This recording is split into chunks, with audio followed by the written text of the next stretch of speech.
Hey everyone, welcome back to another episode of Dead Rabbit Radio Classics, where we take a look at an old episode with some new information and a look behind the scenes as to what was going on while I was making this episode. A couple insights. This is an episode that I've never forgotten.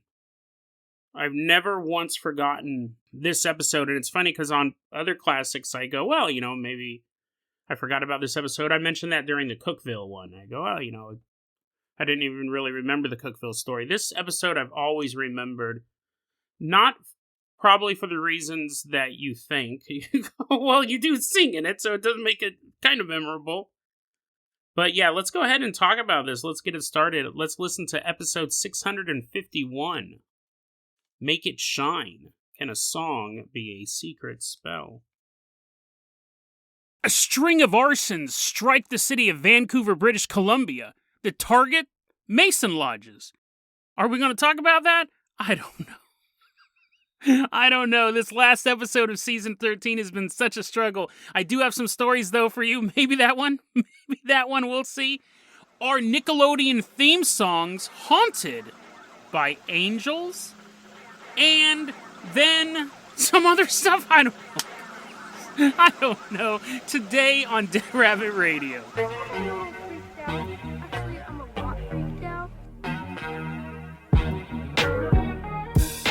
Hey everyone, welcome back to another episode of Dead Rabbit Radio. I'm your host, Jason Carpenter. I'm having a great day. Hope you guys are having a great day too. I'd like to say we have a bunch of stuff to cover, but I do have stuff in mind I want to talk about, and it is related to the topic. I'm not just going to start doing movie reviews, but this is the end of season 13. I'm physically beat. I'm mentally beat.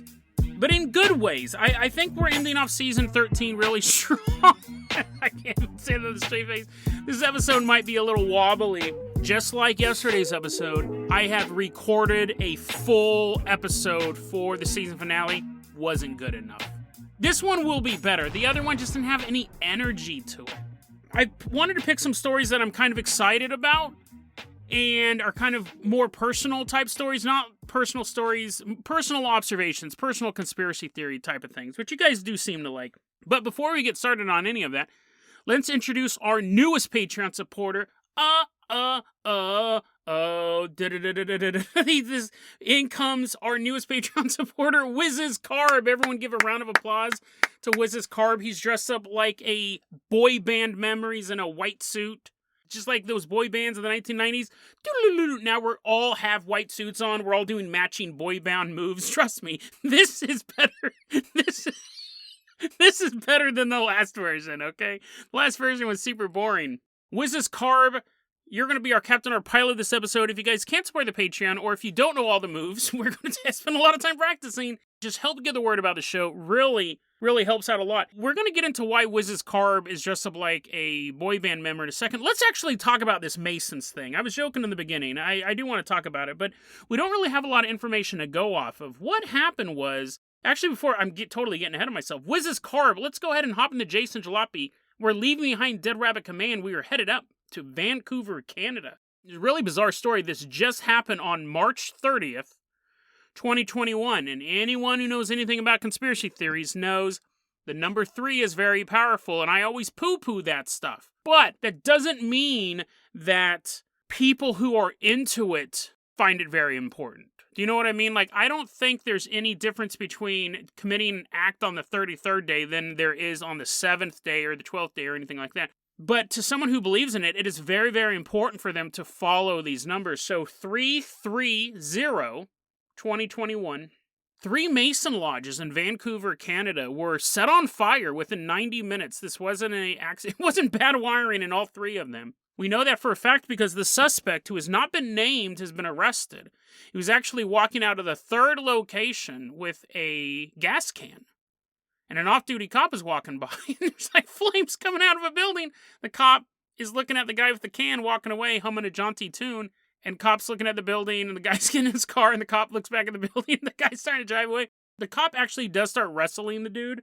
The dude gets away, but the cop is like, okay, I'll just do this. And he pulls out his phone, and he writes down the license plate and calls it in. They arrest him. They haven't revealed the name yet, because in Canada, apparently, and this is a pretty good law, you can't name someone until they've actually been arrested. Actually, that's a terrible law. What if, like, someone's on the run from the cops? They're like, there's a mass murderer and he might be buying a plane ticket to leave the country and kill again in another country, but we can't tell you who. The airline's like, I'm sure I'm sure they can tell other cops. I'm sure they can warn other cops. They're like, who should we be on lookout for? They're like, I can't tell. But anyways, the media, they won't reveal to media. But anyway, so he burned these things. We know it's a 42-year-old man. That's all we know. Here's my take on this. The arsonist believed that the Masons were an evil group of people, and he waited until 3030 to set all this stuff on fire. There's also a question, because I mentioned it on a previous episode, but I didn't actually do the story about the 40 days blood ritual, the sacrifice, the mass sacrifice days that are coming. I researched a bunch of it and recorded it and then had to scrap it, and I don't really remember. But anyways, they're supposedly we're in this time period, like the 40 days of the Feast of the Beast, or something. That sounds like a special sale down at the local hometown buffet. All you can eat for $6.66. Feast of the Beast. It could be related to that. My take on it is this guy is an anti-Masonic conspiracy theorist, and he set it on fire. However, I think we'll see conspiracy theories go around that the Masons set their own buildings on fire because they committed some sort of blood sacrifice there, and they had to cover up the evidence. Because, whenever you're committing a crime, you do it in 3 separate locations. But I think that'll be the conspiracy theory that grows out of this. He probably would have kept burning them down if he hadn't been stopped. I think it was the anti-Masonic guy, but we'll see. He could just be a crazy guy who had a thing against compasses and pyramids and was like eyeballs, and he decided to blow up any building that had that stuff in there. Also linking to, we're going to see conspiracy theories come out of this. Well, I keep saying that, but it's so hard. This is really interesting, but I went on a couple conspiracy boards and I didn't even see them talking about this. So who knows? Everyone's so wrapped up in flat earth and the sky is fake and all this dumb stuff. This stuff, people should be eating it up. But my theory, again, is that he's anti-Masonic. He's burning it down. At one of the lodges is completely burned to the ground. You can't save it. They have hooked up to life support. They have like a little IV bag full of cement. At one of these Masonic lodges, just like a week or two ago, about 5 minutes away, a man walked into a library and did a mass stabbing. He murdered a woman and then stabbed 6 other people and then tried stabbing himself, and the cops caught him. So just 5 minutes away from one of these lodges that burned down. So I think you'll see conspiracy theory within conspiracy theory within conspiracy theory in this. Yeah, interesting story. And I'm honestly surprised we don't see more. As much as people seriously believe in conspiracy theories, I'm surprised we don't see more of this type of stuff. And we may in the future. We really may in the future. So, remember that guy who tried driving that train into the boat during the whole coronavirus thing? When the USS Comfort, when President Trump ordered that boat off the coast of LA to work as like a makeshift hospital? A guy was a captain of a train, and he tried crashing the train into this military vessel because he believed that it was all fake, that the coronavirus was fake, everything. He was trying to expose the truth. We had that other guy I covered a long time ago who took an armored car and blocked the Hoover Dam and held up a sign saying, release the AIG report, which was supposed to be remember, it's so funny because looking at these things, they were so important to conspiracy theory. Do you guys even remember the AIG report? Super early in President Trump's administration. I covered it in like episode 6 or 7. And this guy blocked the Hoover Dam and put up a sign saying, release the AIG report. And the AIG report was basically supposed to be whoever the attorney general was back then. I don't remember. It was supposed to be the whole thing about arresting Hillary Clinton and Q and things like that. And I think he got sentenced recently to like 10, 20 years in prison because it was considered a terrorist act. The train guy, I haven't heard from. But it's not like he's my personal buddy. I'm like, hey, Alan, what's up? What's up, train guy? It's not like I would personally hear from him. It's why I shift from side to side. Don't come looking for me, FBI. But yeah, those conspiracy theories were so important, and people have acted on them.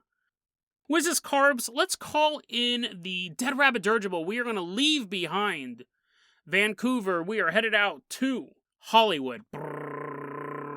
Dead Rabbit Dirigible is taking the slow yet fun journey. It's the last episode of the season, so I should want to get there as soon as possible. And as we're flying out there, here's a little Here's what I should come up with a name with this segment. Jason's Thoughts. Jason Just Thinking. How's that? Jason Just Thinking. A long time ago, I was at the Goodwill with my little brother, and I said, hey, let's have a contest. Let's see who can find the saddest thing. Let's see who can find the most sad thing. Now, I've done this before at, like, Best Buy. I'm not trying to find the saddest thing at Best Buy. It's a tiny television. No. At Best Buy, I would have this game with Josh Mormeyer. I'd say, let's find the suckiest movie. So we'd each have to find the worst movie, and it'd be like this game. Whoever picked the worst movie won. It was fun. But at Goodwill, you can't find the best movie. Let's find the saddest thing. My little brother got a crutch. Because he goes, this means someone's been injured. The only time you have a crutch is when you've been injured. I got a PlayStation 2 memory card.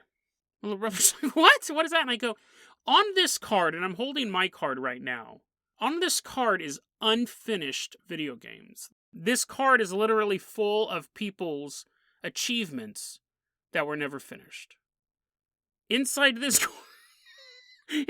cards are hopes and dreams of beating levels, of saving the princess, of ridding San Andreas of corrupt police, and they will never, ever be played again. Now, we argued over who actually picked the worst one, but on my vacation, the reason why I was thinking about that, on my vacation, I pulled my PS2 out of storage. I keep talking about and play video games for the next 2 weeks when I'm on vacation from the show. And yeah, I put this in, and it had a couple games on there. Grand Theft Auto that hasn't been played. San Andreas, of course, from 2009. So yeah, it's weird. I think it's true. On these memory cards, we use them. They're so important to us I don't even know what type of memory the new systems use. Apparently, I'm a grandpa. But yeah, I just think it's interesting. Like, these memory cards are the digital version of the self-storage locker. You know, that's always the thing. Self-storage is where dreams go to die. I say it's where dreams go to be delayed. But, of course, some dreams do die off. You buy the guitar, you never use it, you pluck around on it a bit, but then you don't take it seriously, and then it ends up in the self-storage because you say you're going to pick it up again someday. Well, the memory card, I'm not saying to go play your PS2s today. I am going to play some 2007 WWE vs. Raw this vacation. I'm going to have a lot of fun with that, and Ghost Rider, and Jackass, the video game. X-Men Origins Wolverine. Never played that, but I have it. But I like to say dreams delayed, because like I was saying in the beginning, my 90 Days to a Better You for me was lifting weights, and I'm seeing those cuts in my, not cuts on my skin from dropping the weights. I'm starting to see my body to return to what it was when I was in my 20s. I can look at my calves and see those little definition lines, and I can look at my arms and definitely my shoulders. Everything's filling out. So my Jason's Just Thinking was about how memory cards are full of dreams delayed and possibly denied. But don't let your dreams be denied. It's okay to delay them, but don't delay them too long. And that ding was Jason's Just Thinking. Let's go. Wiz Khalifa's like, what is going on? Wiz Khalifa Wiz Khalifa. You didn't know that? He changed his name from Wiz Khalifa, and he's now supporting the Patreon. Wiz's Carbs. I don't know how many times I've said Wiz Khalifa this episode. Sorry, bro. Wiz's Carbs. Bring that Dead Rabbit dirigible down here in Hollywood. Here's another. I don't know if this is a Jason's Just Thinking, or this is a Jason's Just Stretching. But I actually have wanted to talk about this for a while. Longtime listeners of the show know that back in the mid-2000s, really for a long time, like early 2000s, up until around 2011, up until I moved away from the area, I did a lot of babysitting. I lived with my grandma, and they didn't have the energy to take care of all of their grandkids, but I did. So my boy Billy, I hung out with him, Logan, and who were the other ones? Logan and Billy and Chuck. I don't know who the other ones were.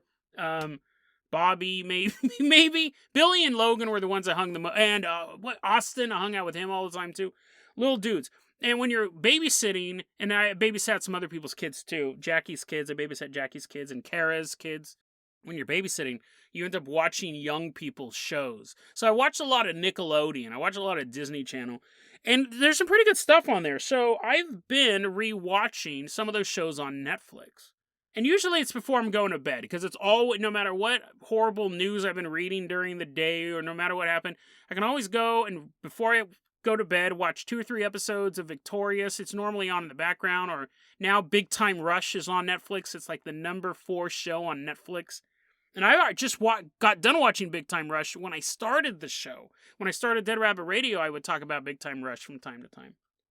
It's good stuff. I think it's a quality show. It's funny. And it's also a good palate cleanser from reading true crime and reading all this depressing stuff all day long. But I started to notice something in the theme songs. And there's always been this long controversy that Nickelodeon is connected to satanic stuff. And it goes way far back. And the most recent one that I saw connected to it was such an odd detail. This part's not odd. Nickelodeon was supporting the Black Lives Matter movement. That's fine, right? That's not the odd part. But they would have this montage, and you can see it on YouTube. I'll find it put it in the show notes. There was this montage where it was like, Nickelodeon believes Black Lives Matter, and then it said like Black Culture Matters, and it had these other things, and then one of them said Black Magic Matters. And people were like, Black culture, Black lives, totally understand. Black magic, there's only one. Like, I don't know the person. And it's like these quick flashes, too. And I remember hearing it and not believing it. So I looked it up and I was like, well, I mean, there it is. Black magic matter. Now, they could be talking about, like, like the magic of the culture. They could be talking about, like, the magic of, the entire society. But that's normally not what that term means. Black magic. It normally has a negative connotation, even among magic users. You have white magicians and gray magicians and like witches and Wiccans. Black magic is still has a negative connotation, and it's not negative towards the black community, but it has that connotation. And that is just the newest thing. I was seeing stuff about Illuminati. There's like an Illuminati logo, like the triangle with the eye in it, going way back into Nickelodeon's past. And then some of the choices they've used for the show. I remember a long time ago when I was more believing in conspiracy theories. And I say that, it doesn't mean I don't believe in them anymore. But I used to be really, really, like, into them. Like, believed them. I remember once there was an episode of iCarly where she fights Victoria Justice, who's not a superhero. If you're unfamiliar with that name, it's not a superhero. It's an actual woman. iCarly was fighting Victoria Justice, and it was this whole boxing match or kickboxing match or something like that. I haven't seen the episode in years. For no reason at all. Victoria, let me look it up here real quick. I didn't plan on going on this rant, but let me look this up here. So, in the episode, I fight Shelby... What was it? Damn it, I gotta look it back. I fight Shelby Marks is the name of this episode. For whatever reason, iCarly has to fight Shelby Marks, who is a kickboxer, played by Victoria Justice. This is a Nickelodeon show. Fine, whatever. But for no reason at all, they never acknowledge it in the show. Shelby Marks's logo is like a bull's head. And it's a picture of like a bull. They never, her name's not Shelby the Bull Marks. They never reference it. On her workout, or on her fighting outfit is a picture. It's a red circle with a bull. Its snout appears to be bloody. And it has horns. And you could even argue it's not a bull. It looks... If you were a conspiracy theorist, it looks out of place. It looks satanic. And on her gloves are red stars. Which, when held in a certain way, look like upside-down pentagrams. A reach? Definitely. But I remember I was watching the show back when I was more into conspiracy theory, and that piqued my interest. I go, why is she wearing that horned? Why is she, like, they never mention it in the show. She's just wearing a picture of a bull with, like, a red snout and these horns. And, like, is it Moloch or something like that? And then she has the gloves with the red stars on them, which, again, when her hands are held in a certain fashion, blah, blah, blah. It doesn't mean anything. I thought it was weird. Thought it was a weird detail to add. So Nickelodeon has been tied a lot into Illuminati theory, brainwashing the youth, stuff like that. Kind of standard Illuminati conspiracy theory. So I'm watching the shows, I'm watching Victorious, and the theme song This is banned from YouTube week, so I can actually sing these theme songs. You don't have to listen to them. You don't have to listen to them. But let me sing you a bit of this song here. This is the Victorious theme song. So Victoria Justice ended up getting her own television show called Victorious. It's about a group. It's like Fame. It's like a new version of Fame. It's about a group of kids. They go to Hollywood High, and their classes are like singing and acting and dancing, and they're all trying to become successful artists. It's actually a pretty funny show. I always rate stuff on how funny is it compared to like network television, like 2.5 Men or Big Bang Theory or stuff like that. And it's not as funny as, say, Arrested Development or Modern Family, but it's light years funnier than Big Bang Theory or 2.5 Men. So they're actually pretty well put together sitcoms. But anyways, take a look at these lyrics for the show Victorious. Can't play you the song because I'm not willing to take that copyright risk, but you don't have to be afraid to put your dream in action. You're never going to... The song sounds better than that. But here, you're going to have to roll with this. You don't have to be afraid to put your dream in action. You're never gonna fade, you'll be the main attraction. Not a fantasy. Just remember me when it turns out right. 'Cause you know that if you live in your imagination, tomorrow you'll be everybody's fascination. It's an interesting lyric. And it's very uplifting, right? The song is called Make It Shine. It's about... Well, it's interesting because the song is about, like, making it. Starting off not really knowing where they're at, but eventually they make it shine. But let's look at these lines again. I'm not going to sing them. And remember, the show ran for 3 seasons. It ran much longer on repeats. It was in constant rotation. Now it's on endless rotation on Netflix. You don't have to be afraid to put your dream in action. That's a great line. You never gonna fade. You'll be the main attraction. Not a fantasy. Just remember me when it turns out right. What we're seeing in that line is the law of attraction. What we're seeing in that line is The Science of Getting Rich, which is the book I talk about all the time. This song is really talking about the secret. Because you know, if you live in your imagination, tomorrow you'll be everybody's fascination. By visualizing it, you can have it. So this is what I find so fascinating about this. The conspiracy theory that Nickelodeon is run by the Illuminati. But this song is very uplifting. And not only is this song uplifting, it actually, I believe in the science of getting rich. I believe you have to work hard and you have to visualize it. The strength gains I've made in my body, I give 60% to physically lifting more than I was lifting 2 weeks previous, and 40% to visualizing myself getting stronger constantly. You gotta do both. This song is actually giving young people the secret. It's not just about hard work. It's not just about imagination. You have to do both. You have to put the dream in action, and you have to live in your imagination. And what's super weird about this is basically this song could be considered a spell. It's a very, very positive song, and you're listening to it on repeat as the show's playing over and over again. And the cast of the show Victorious, you have Victoria Justice, who was the star. You have Elizabeth Giles, or Gillies. She went on to be in the remake of Dallas.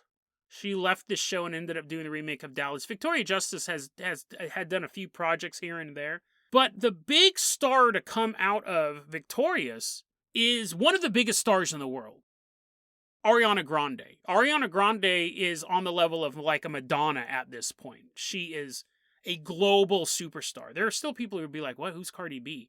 Everyone knows who Ariana Grande is. Whether or not you like her music, she's put out hit after hit. She's on like album number 7.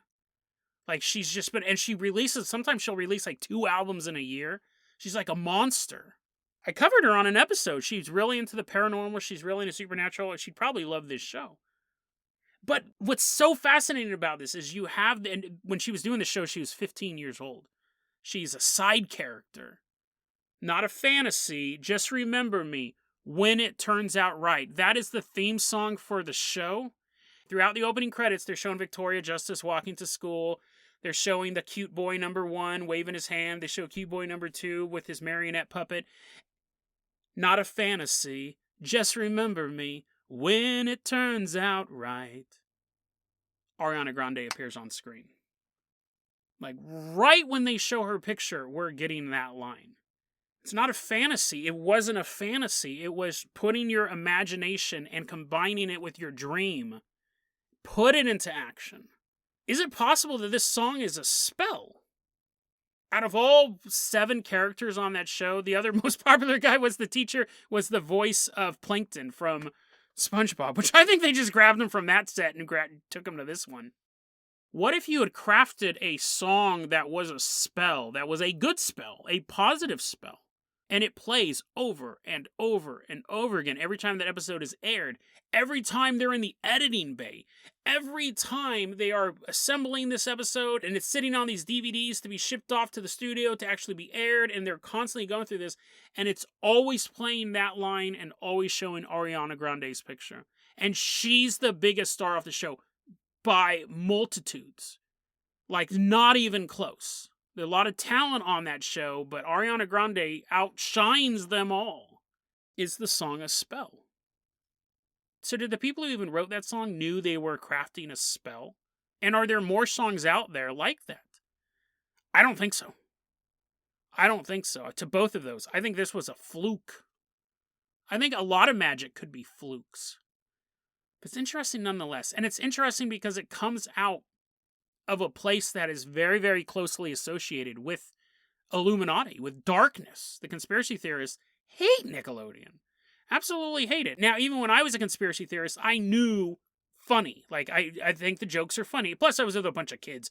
I can't watch, like, Homicide Live on the Street, right? Or I couldn't even watch 2.5 Men. I was watching this stuff. It's funny. It's funny. It's good stuff. But yeah, you wonder how many other spells are out there sitting on albums. Just a fluke, an accident. The songwriter didn't know they're actually crafting something that powerful. Just sitting out there, waiting to be discovered. So Wiz's Khalifa, damn it! So Wiz's Carbs, let's go ahead and leave. What if it is really Wiz Khalifa? He's enjoying the show.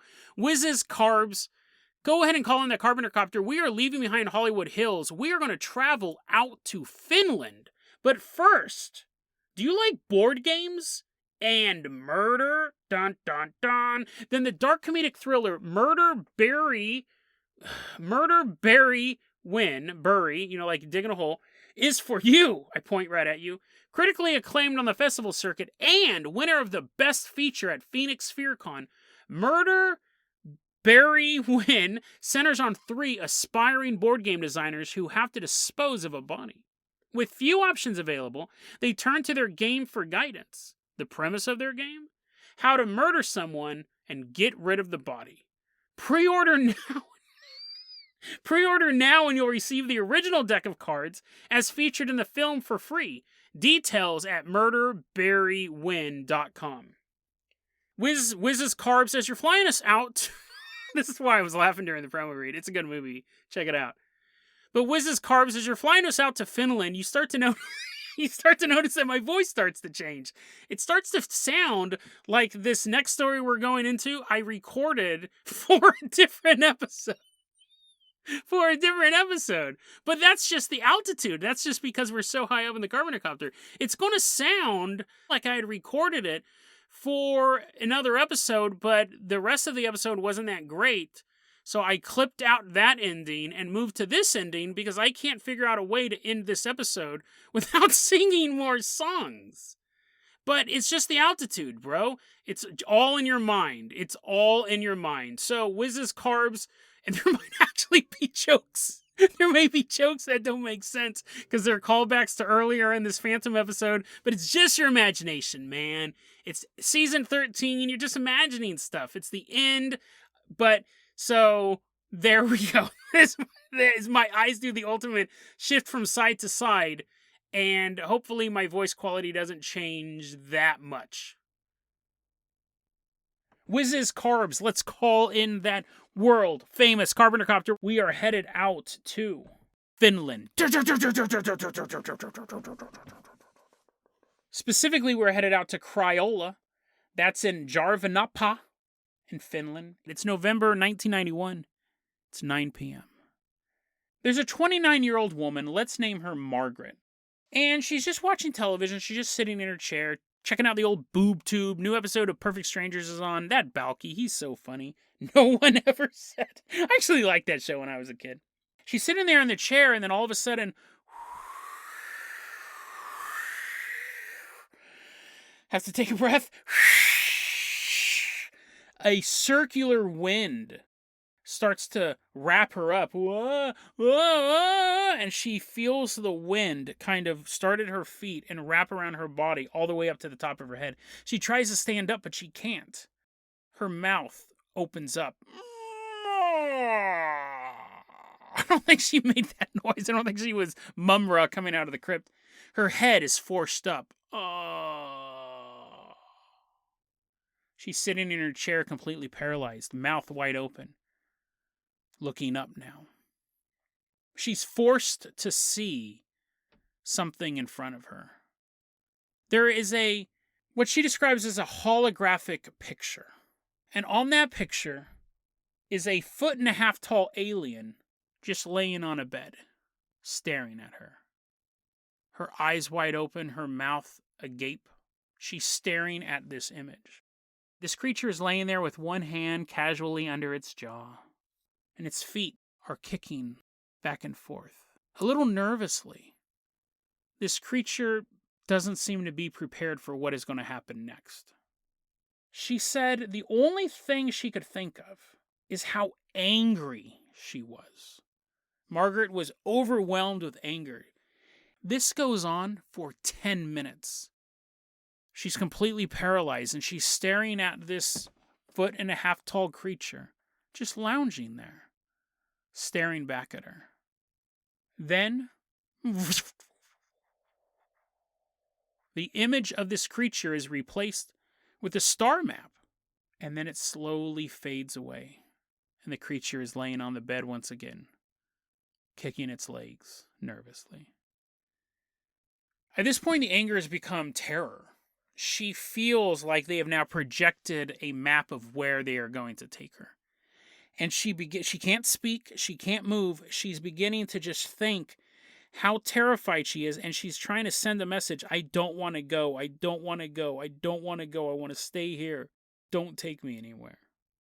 And this creature stops kicking its legs, and then sits up on the bed.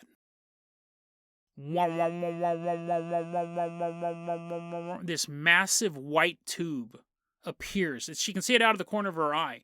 It's actually right outside her house.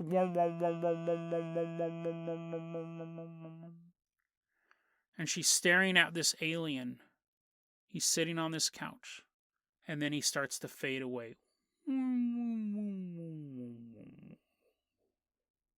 And then starts to fade back in.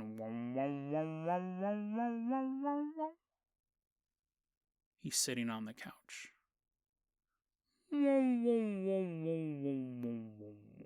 Starts to fade away.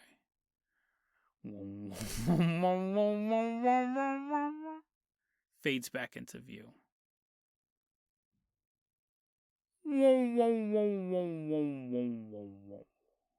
Starts to fade away. And then, right where she could see the outline of the alien, he faded away, but it's been replaced by the shape of the alien. But now just fuzzy lines.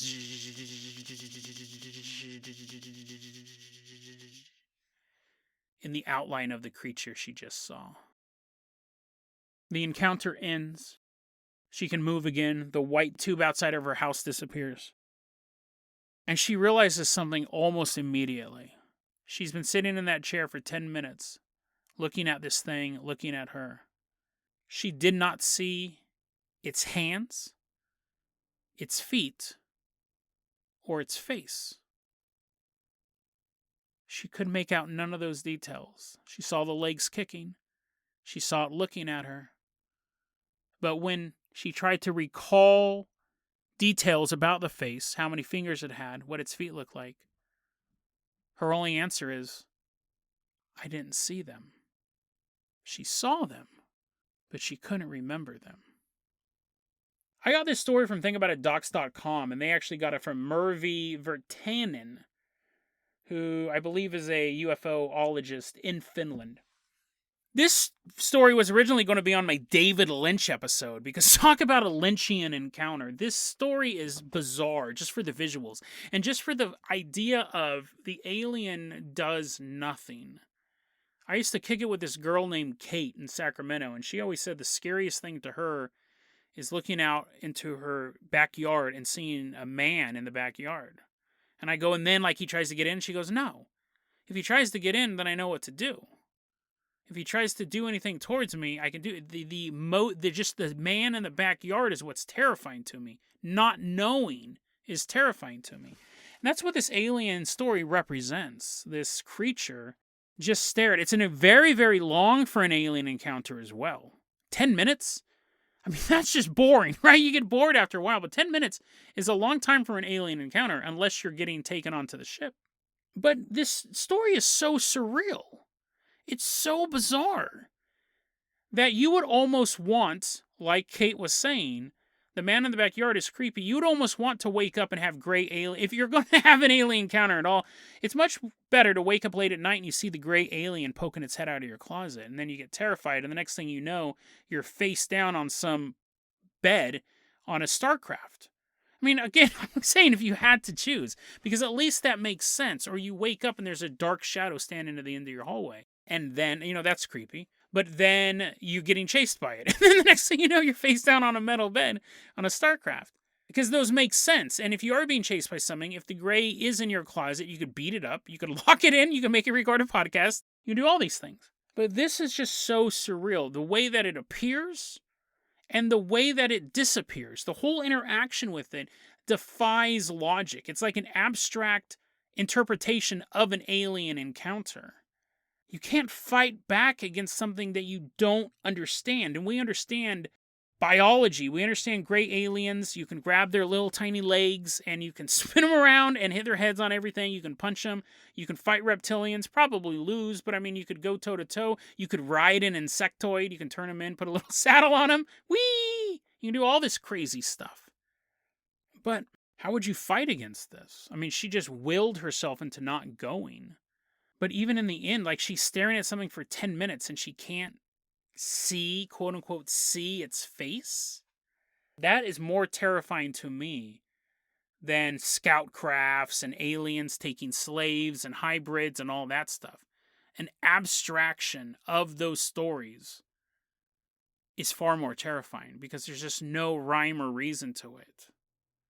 The real terror out there isn't the gray alien standing at the foot of your bed. Or the shadow man that you see crawl underneath your car in that dark parking lot.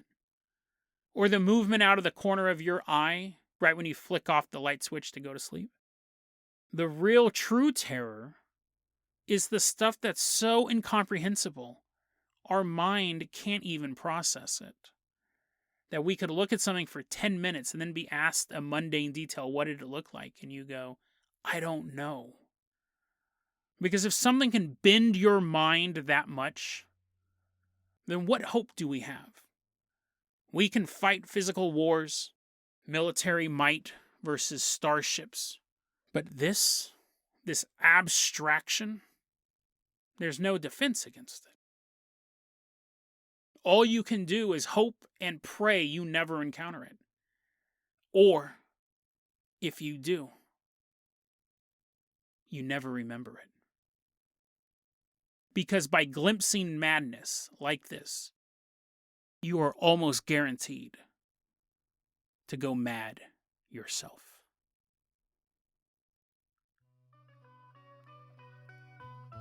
DeadRabbitRadio@gmail.com is going to be our email address. You can also hit us up at Facebook.com/DeadRabbitRadio. Twitter is @DeadRabbitRadio. Dead Rabbit Radio is the daily paranormal conspiracy and true crime podcast. Into season 13, I'm going to go play so many video games.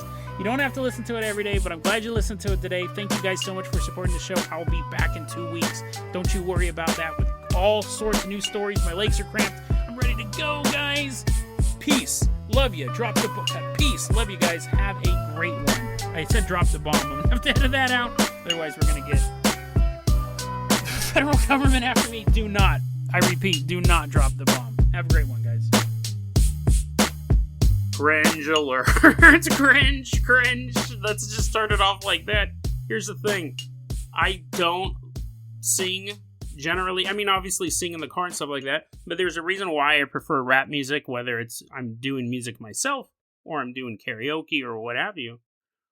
I'm not a good singer. I was a really good singer when I was a kid, and then my voice changed, and I just can't sing. When I listen to myself sing, it makes me cringe, because I know it's not good.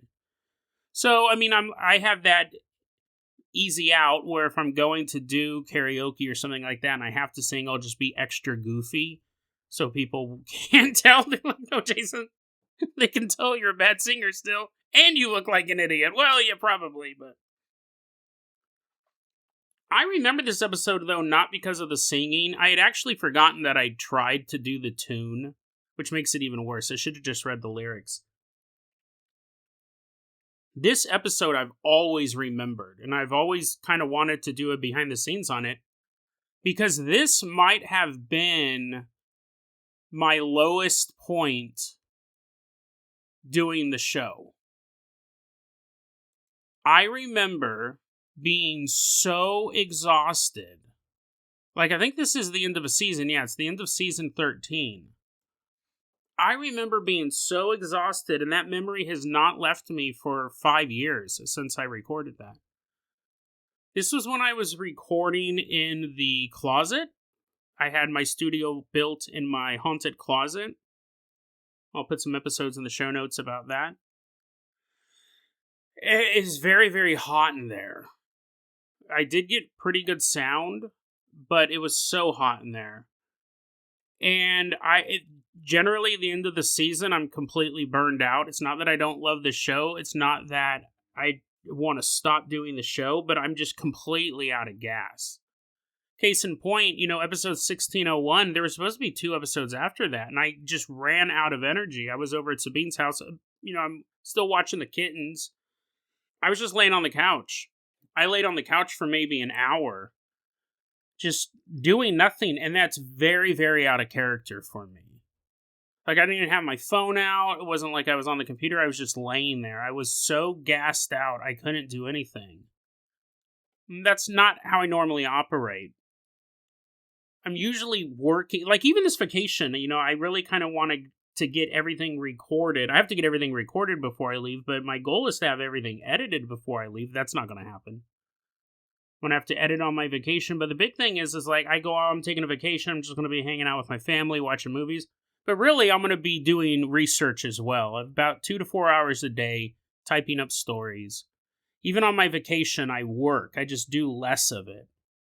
The typing of the stories isn't the stressful part. The most stressful part of the podcast is the recording, because anything can go wrong. And this episode is a perfect example of that. I remember when I was recording it, I was just really hot, I was sweating, and I was desperate. Because you notice in this episode, I say, oh, by the way, I'm just going to put another pre-recorded segment. What happened was I had 2 episodes.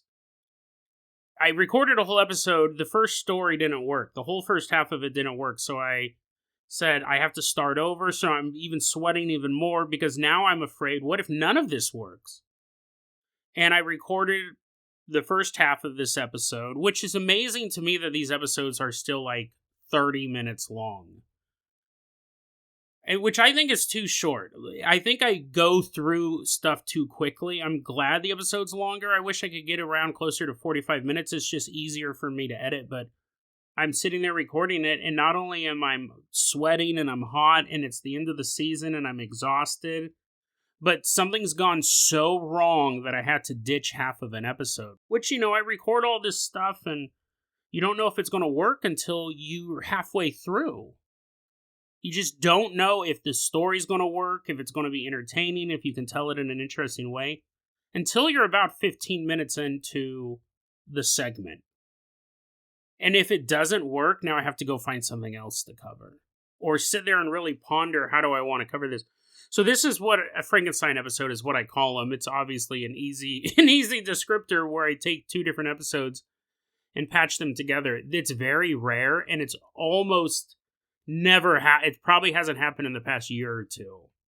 I've gotten better, at looking at a story and going, this works, this doesn't, before it even hits the recording stage, but it's not 100%.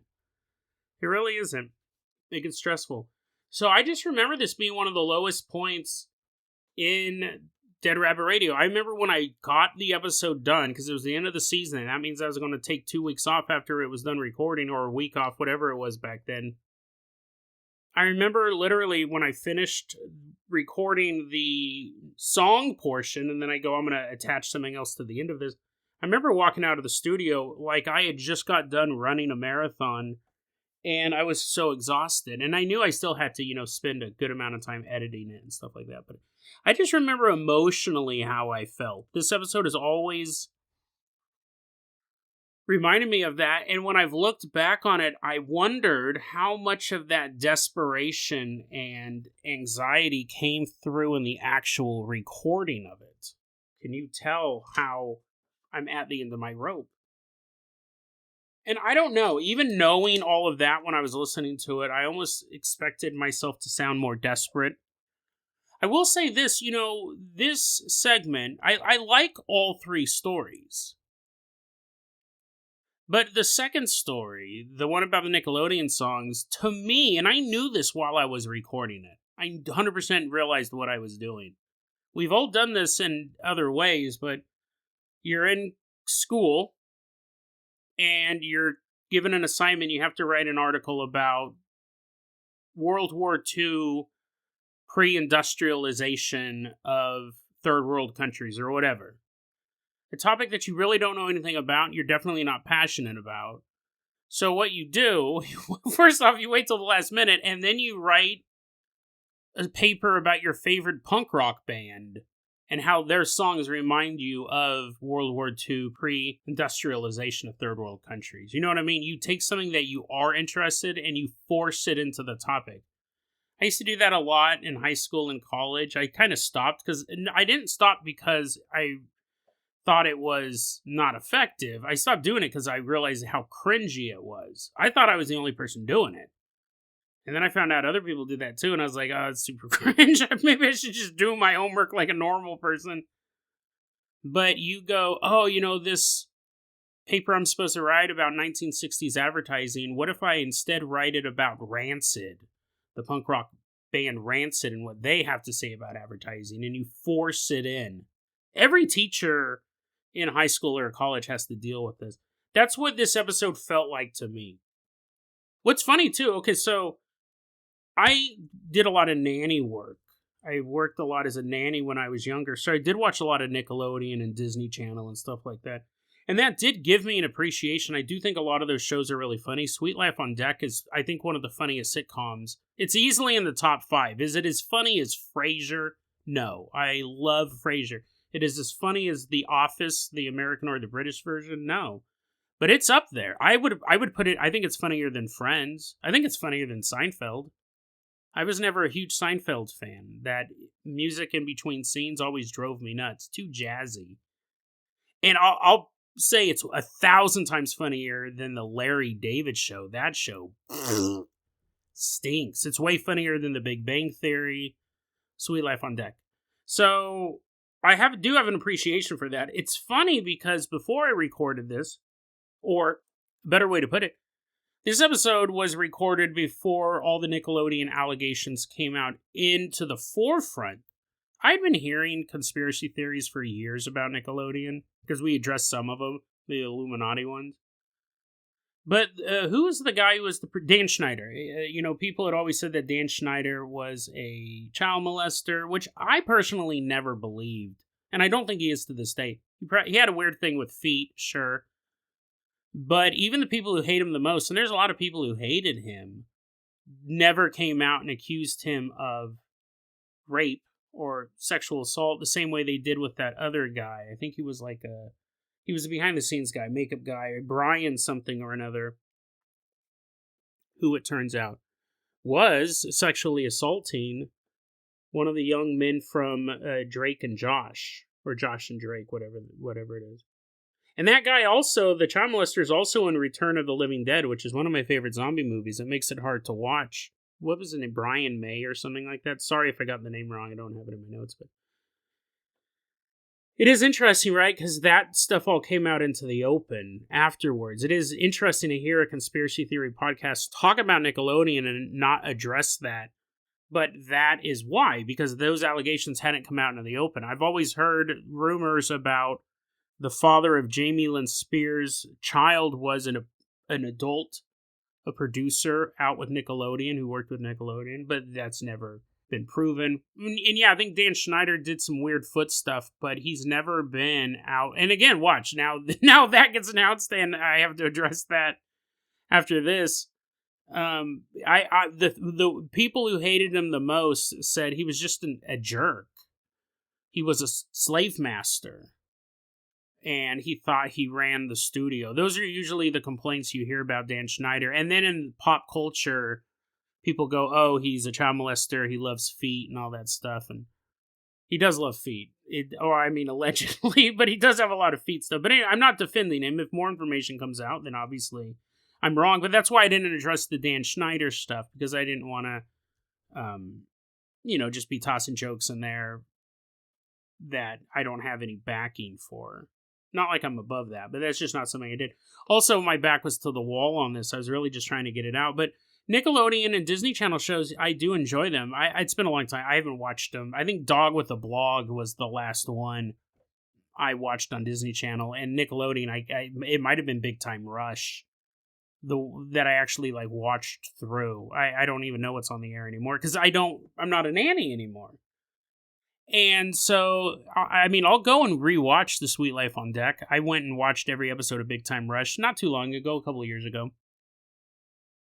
The classics, but anything that's new on there, I don't watch. Anyways, I do love those shows. I was watching The Victorious at the time, and it's not like I made this up. I actually did wonder about that theme song. And it does fit the theme of the show, but I remember, man, this was a Hail Mary pass, and you can decide whether or not you thought it was effective. I remember thinking, I gotta get something out. And that's what I ran with, and I think it worked. I just remember being real desperate when I was doing it. It was very difficult to do this episode. I don't know how much of that came across. One thing I wanted to talk about, and this is what's cool about doing the Classics episode, we talked about the Mason fires. The dude who was setting the Mason halls on fire. And in 2021, we had this guy who was doing this. Well, now let's see what's happened since then. I actually went and Googled him since that event. It's been a minute since I re-listened to this episode, a couple days at least. I don't remember if we had his name, but we do now. We do know who did it now. Benjamin Orion Carlson Coleman was the guy who was setting these Mason halls on fire.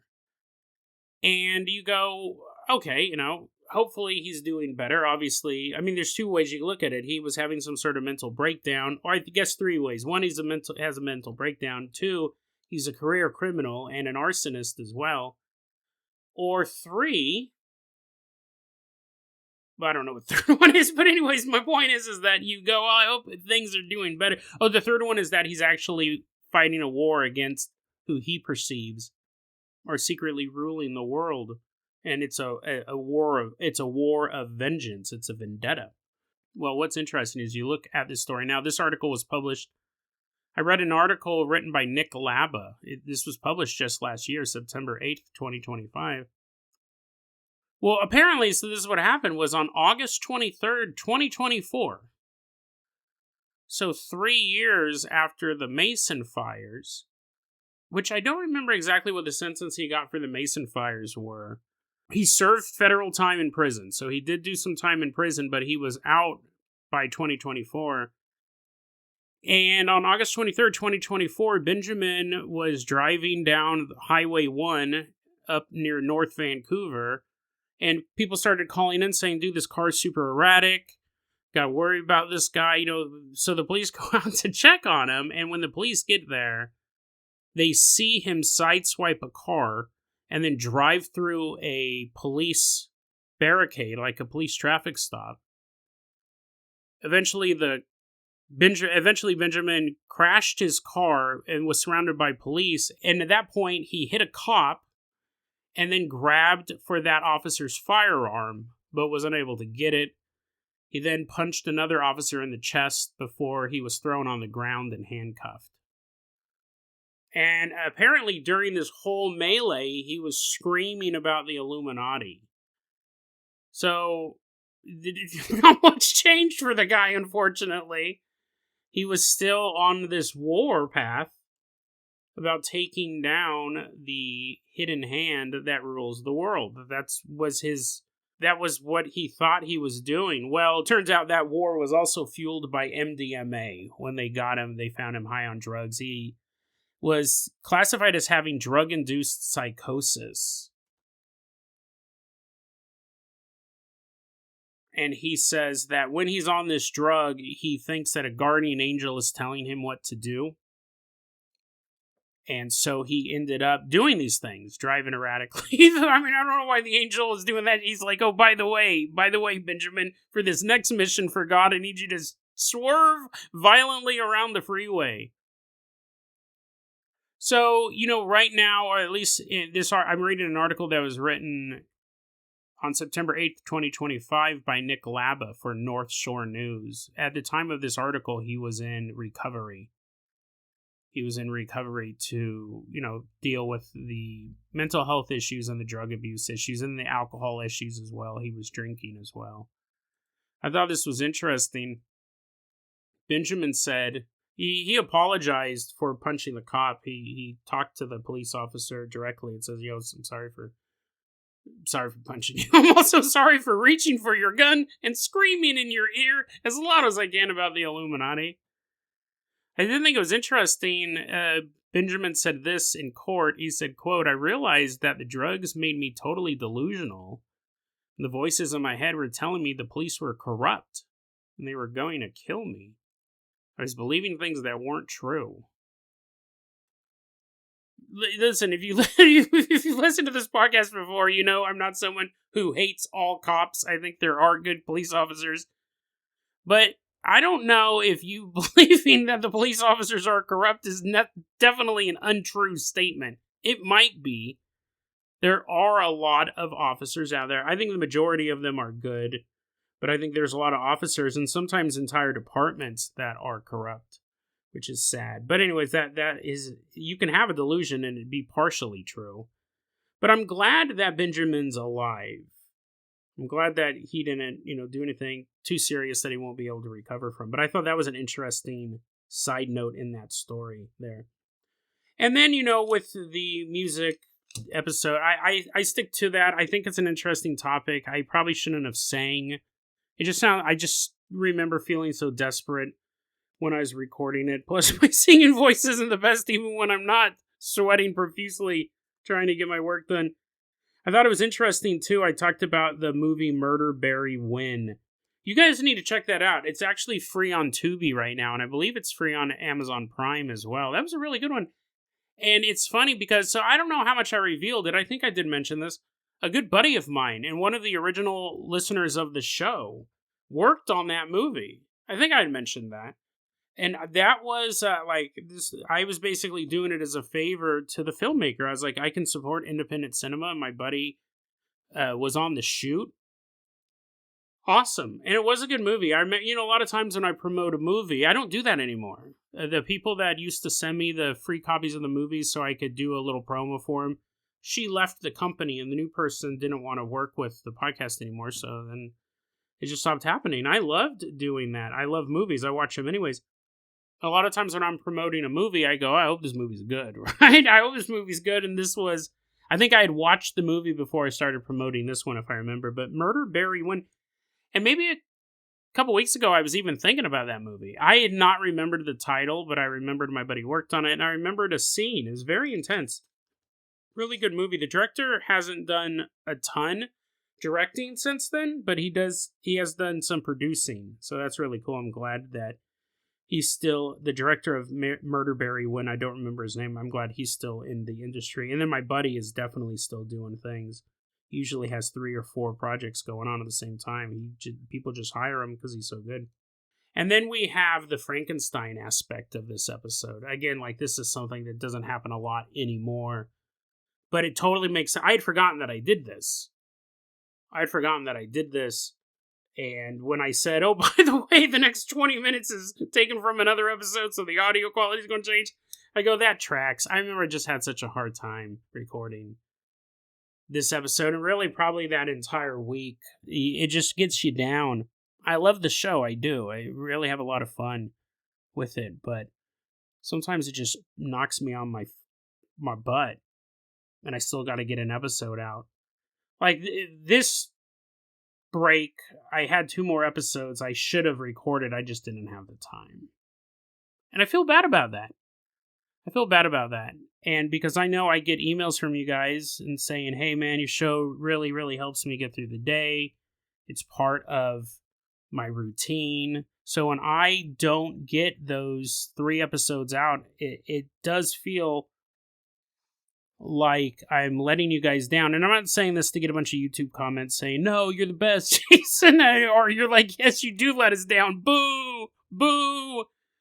But you know what I mean? It's like you expect a certain thing and then it's not there. And it's so much I'm not trying to make the show sound super important, but it's just part of your day.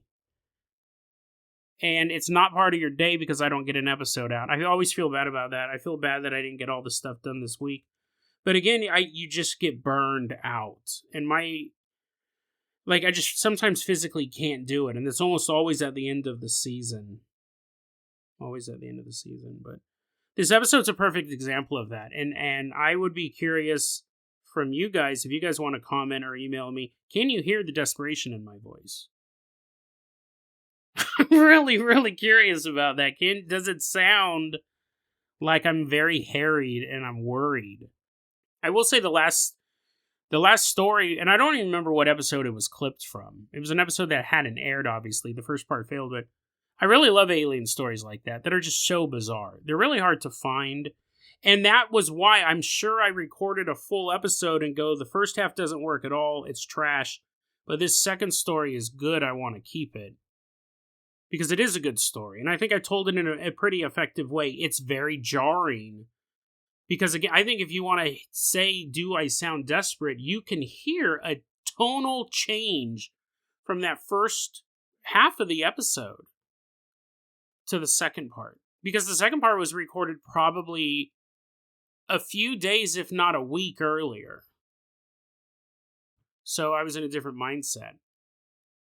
But anyways, this episode, I've never forgotten it. I remember walking out of the studio and I was like, I'm glad that I'm done with this season. I need a break.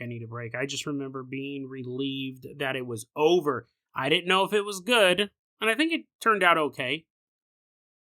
I don't think it's a bad episode by any means. I think the singing's the worst part of it. I think it's interesting we go over some Nickelodeon conspiracy theories. Can a song be a secret spell? I totally believe that. We recently did that episode over whether or not Curry Barker making the movie Obsession and creating the One-Wish Willow, has he actually accidentally created a One-Wish Willow and then he used it to make his movie the biggest movie in the world. It's in the top 5 movies of the year. It beat out Mandalorian. It beat out all these franchise movies. I think it's an interesting theory for sure, and I wonder about that. Like, could you write a song and the same thing? They're like, hey, we need a theme song for this kids show on Nickelodeon. Someone banged out a song, and they didn't know they were actually crafting a spell. They were crafting a work of the secret, the art, what's it called? Manifestation. They were crafting a manifestation song, and it worked for Ariana Grande. I think that's a super interesting story, but I just remember kind of grasping for it, and I'm glad it was there. I really do like the stories, and I think the episode works. I just remember not being in the best mental state when I was done recording it, so I'm glad I got to do that as a classics, because honestly, that's something I've thought about. This episode I've thought about over the years. Just that moment of walking out of the studio, the whole thing, being desperate in the studio, but I remember walking out and being like, oh my God, I'm so glad that's done. I don't know if it's good, but it's done.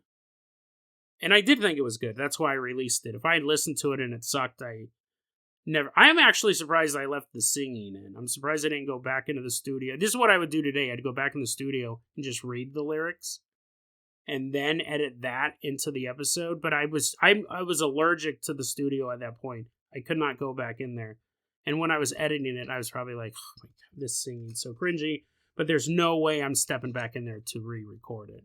And I think it works. It just, I don't like the sound. I'm a bad singer. Yes, Jason, we're aware of that.